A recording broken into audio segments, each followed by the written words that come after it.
حضرت واصف علی واصف رحمۃ اللہ علیہ کی گفتگو سے ایک اقتباس پیش خدمت ہے۔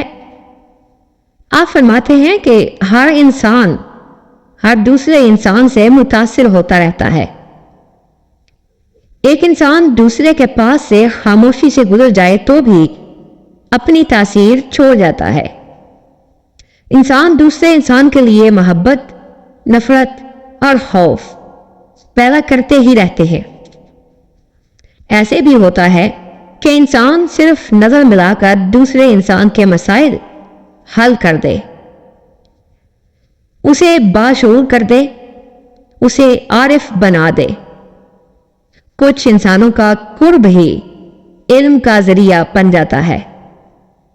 اپنے قریب آنے والے اور پاس سے گزرنے والے اور نگاہوں میں رہنے والے انسانوں سے انسان بہت کچھ حاصل کرتا ہے، مگر خاموشی کے ساتھ۔